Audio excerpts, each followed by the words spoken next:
एक और अहम खबर यह है कि सिंध हाई कोर्ट में लापता अफराद की बाजियाबी से मुतालिक दरखास्तों की समाअत हुई है। अदालत ने लापता शहरी नदीम अहमद शमशाद और पठान खान हजरानी को फौरी बाजियाब कराने का हुक्म दे दिया है। शाहिद हुसैन से इस बारे में मजीद जान लेते हैं। शाहिद हुसैन, मजीद अपडेट कर दीजिए।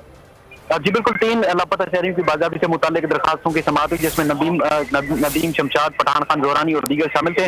उसमें अदालत ने कहा कि इन तीनों शहरियों के जो शनाख्ती कार्ड हैं कौमी, वो ब्लॉक किए जाए और उसके बाद फिर पुलिस को कहा कि फौरी तौर पर इनकी गुमशुदगी से मुतालिक ये रिपोर्ट अदालत में पेश की जाए।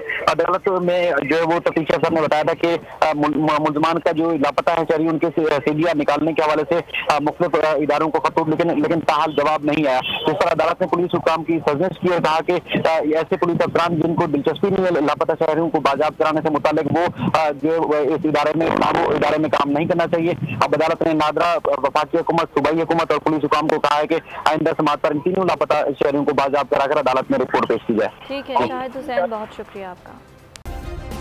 सब्सक्राइब करें और बेल दबाएं ताकि कोई खबर रह न जाए।